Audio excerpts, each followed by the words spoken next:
আমি ভাই বাঙালি। যতই পোলাও কোরমা রোস্ট আমাকে দেন না কেন, একটু ভাত আর ভর্তা যদি দেন তাহলেই দেখবেন যে আমি মহা খুশি। আসসালামু আলাইকুম, আমি কাউসারা নূপুর। সবসময় চেষ্টা করি রান্নাবান্নার সহজ এবং পারফেক্ট রেসিপি শেয়ার করার, এবং রান্নাবান্নার পাশাপাশি আমি কিন্তু বাগান বিষয়ক অনেক ভিডিও শেয়ার করি। আর রান্নাবান্নার সময় আমি কিন্তু চেষ্টা করি যে আমার ছাদ বাগান থেকে রান্নার ইনগ্রিডিয়েন্টসগুলো সংগ্রহ করে তারপরে রান্না করতে, এবং আমি কিন্তু আমার ছাদ বাগানটা সব সময় ন্যাচারাল ওয়েতে করার চেষ্টা করি। আর আরও একটা জিনিস চেষ্টা করি, সেটা হচ্ছে নতুন নতুন রেসিপি আপনাদের মাঝে শেয়ার করতে। তাই এখনও যারা আমার চ্যানেল এবং পেজটা ঘুরে আসেননি তারা প্লিজ ঘুরে আসবেন। আজকে যে মজাদার ভর্তা তৈরি করব তার জন্য দেখুন যে একটা কড়াই উঠিয়ে দিয়েছি, আর কড়াইটা যখন গরম হয়ে যাবে তার মধ্যে খানিকটা দিয়েছি সরিষার তেল, একটু লবণ আর একটু হলুদ দিয়েছি। 8 থেকে 10টা চিংড়ি মাছকে খোসা ছাড়িয়ে এর মধ্যে দিয়ে দিচ্ছি। খুব বেশি চিংড়ি মাছ যে লাগবে এই ভর্তার জন্য তা কিন্তু নয়, 8-10টা হলেই হয়ে যাবে। 4 থেকে 5 মিনিট এই মাছগুলোকে আমাদের ভেজে নিতে হবে। তারপরে এর মধ্যে দিয়ে দিতে হবে বেশ খানিকটা পেঁয়াজ কুচি।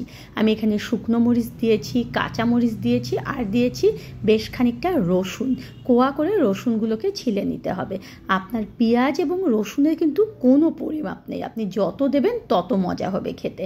আর মরিচের ব্যাপারে বলি যে আপনি যতটুকু ঝাল খেতে চান সে অনুযায়ী মরিচ দেবেন, তবে ভর্তা কিন্তু চটচটে হলেই ভালো লাগে, মানে ঝাল লবণ দিয়ে একেবারে চটচটে।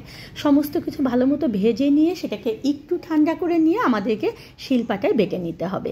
এটা কিন্তু আপনারা ব্লেন্ডারেও করতে পারবেন। প্রযুক্তির এই যুগে এসে কেউ কিন্তু শিলপাটাটা ব্যবহার করতে চায় না, তবে কিছু কিছু জিনিস কিন্তু সেকেলে হলেই ভালো লাগে। যেমন ভর্তাটা ব্লেন্ডারের চেয়ে কিন্তু শিলপাটায় বেটে নিলে বেশি মজা লাগে। আমি ভালো মতো দেখুন যে শিলপাটায় এটাকে বেটে নেব। এই যে ভর্তার রেসিপিটা শেয়ার করলাম, এছাড়াও কিন্তু অনেক অনেক ভর্তার রেসিপি আমার চ্যানেল এবং পেজে রয়েছে, তাই অবশ্যই কিন্তু ঘুরে আসবেন। আর এখানে কিন্তু দেখবেন যে আমি অনেক ভর্তার রেসিপি আপনাদেরকে দিয়েছি, যেগুলো অবশ্যই আপনারা ট্রাই করবেন।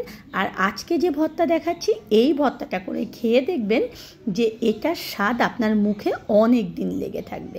একটু সরিষার তেল দিয়ে ভর্তাটাকে মেখে নিতে হবে।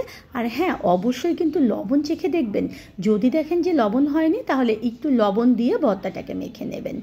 আর আমার চ্যানেলে আমি কিন্তু সব সময় দেখাই যে আমি বাগান করি ন্যাচারাল ওয়েতে, যেখানে মাটির সঙ্গে আমি গোবর, ভার্মি কম্পোস্ট এবং কিচেন ওয়েস্ট ব্যবহার করার চেষ্টা করি। আর এখনকার যুগে যত রকম রোগবালাই হয় সব কিন্তু কীটনাশক এবং রাসায়নিক সার ব্যবহার করার কারণে। তাই আমি সব সময় চেষ্টা করি আমার ছাদ বাগানে কীটনাশক এবং রাসায়নিক সার অ্যাভয়েড করতে। তাই অবশ্যই আমার চ্যানেল এবং পেজটা ঘুরে আসবেন। ধন্যবাদ সবাইকে আমার সঙ্গে থাকার জন্য।